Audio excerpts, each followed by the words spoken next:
Assalamualaikum students, my name is Waqar Hassan and welcome back to my YouTube channel One Paper Edge। तो already हमने first part में 26 MCQs को complete कर लिया था। अगर आपने फर्स्ट वीडियो नहीं देखी तो आप काइंडली उसको जाके देख लें। और अब हम इस सेकंड वीडियो में बाकी जो MCQs हैं मैक्सिमम उनको कवर करने की कोशिश करेंगे। So without wasting any time let's start. तो क्वेश्चन नंबर 27 है जी, जो कि general understanding of constitution of Pakistan का है। The 18th amendment abolished which list. तो जो 18th अमेंडमेंट थी उसने किस लिस्ट को अबॉलिश कर दिया था? सो here option A is correct, the concurrent list. ठीक है, इस लिस्ट को जो 18th अमेंडमेंट थी उसने अबॉलिश कर दिया था। After the 18th Amendment, the President authority was transferred mainly to the 18वीं आईनी तरमीम के बाद जो प्रेसिडेंट की अथॉरिटी थी वो मेनली किसको ट्रांसफर कर दी गई थी? सो option number A is correct, the prime minister of Pakistan. Question number 29 है, article 6 of constitution deals with. तो जो आर्टिकल नंबर 6 है वो किससे डील करता है? So here option B is correct, high treason. High treason. MCQ number 30 है, the custodian of the national assembly is. तो नेशनल असेंबली का जो कस्टोडियन है वो कौन है? It is option number A, speaker. National assembly का कस्टोडियन कौन है जी? Speaker. Option number A is correct. MCQ number 31 है, the chairman of the senate sorry the chairman of the senate is elected for a period of. तो जो senate का chairman है उसे कितने सालों के लिए सेलेक्ट किया जाता है? Option number A is correct, 3 years। MCQ number 32 है, the total number of senators after the 18th amendment is.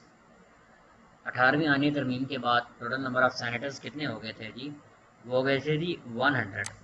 अब यहाँ पे एक इम्पोर्टेंट बात समझने वाली है, 2018 में भी आइन में एक तरमीम की गई थी, तो उसमें जो फाटा था उसको KPK में मर्ज कर दिया गया था। तो फिर फाटा के जो 4 सेनेटर्स थे वो KPK में आ गए और फिर सेनेटर्स की तादाद कम हो के 96 हो गई। तो ये बात आप याद रखिएगा। MCQ नंबर 33 है, the total seats in the national Assembly are. National Assembly में टोटल सीट्स कितनी है? 336 है। Option number A is correct, जिसमें से 266 जो है वो जनरल सीट्स हैं जिन पे इलेक्शन ओपनली लड़ा जाता है, 60 जो है वो वुमेन कोटा के लिए रिजर्व्ड हैं और जो 10 हैं वो माइनॉरिटीज़ के लिए रिजर्व्ड हैं। तो आप ये बात याद रखिएगा, आगे ये आ भी गया।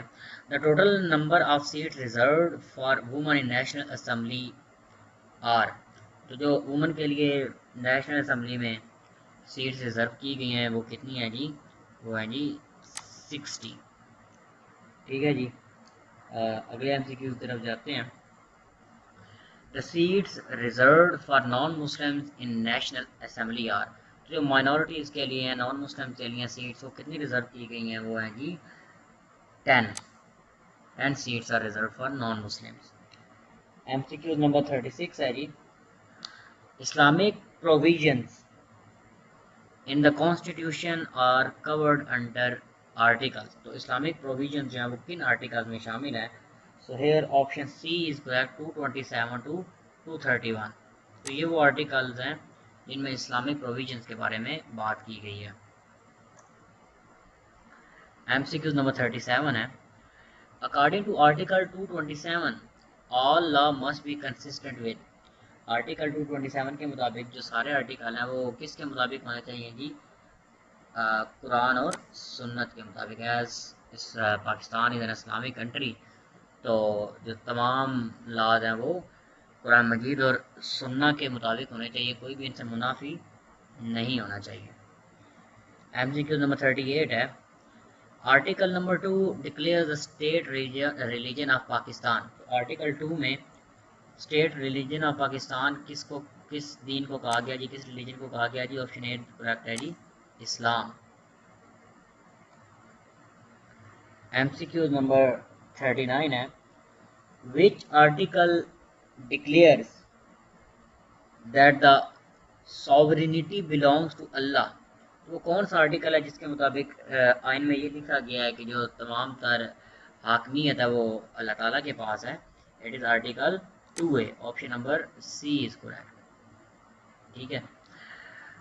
MCQ नंबर 40 है, the chief election commissioner is appointed in Pakistan by. तो जो चीफ इलेक्शन कमिश्नर है उसे कौन अपॉइंट करता है? Mainly president. ठीक है। इसका मतलब ये नहीं है कि इसमें पीएम का कोई रोल नहीं है। पीएम के साथ वो इनकी बातचीत होती है, प्रॉपर एग्रीमेंट होता है और उसी के बाद ही इलेक्शन कमिश्नर को चूज़ किया जाता है। तो मेन जो अथॉरिटी है जो कि इसको अप्रूव करती है वो प्रेसिडेंट की है। MCQ 41 है, emergency provisions are given in article. तो जो एमरजेंसी की प्रोविजंस हैं वो किस आर्टिकल में दी गई हैं? Article 232 to 237। So option number A is correct. Option number A 232 to 237। MCQ number 42 है, the council of common interest is provided under which article. तो काउंसिल ऑफ जो कॉमन इंटरेस्ट है जिसमें तमाम सूबे के जो वज़राए आला हैं और वज़ीर आज़म इनका आपस में मुलाकात होती है और बाकी इक्वल डिस्ट्रीब्यूशन ऑफ जो रिसोर्सेज उन पर बात होती है, तो वो किस आर्टिकल के अंडर आता है? So here option B is correct, article 153। Article 153। So MCQ number 43 है, the federal Shariat court was set up under which article।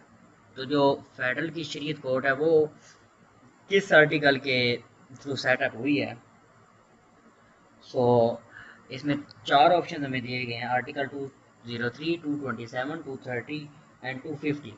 तो इसमें MCQ नंबर ए करेक्ट है, आर्टिकल नंबर 203 के मुताबिक जो है वो फेडरल शरीयत कोर्ट जो है वो इस्टेब्लिश हुई थी। 44, द नंबर ऑफ जजेस इन फेडरल शरीयत कोर्ट आर। तो फेडरल शरीयत कोर्ट में कितने जजेस हैं?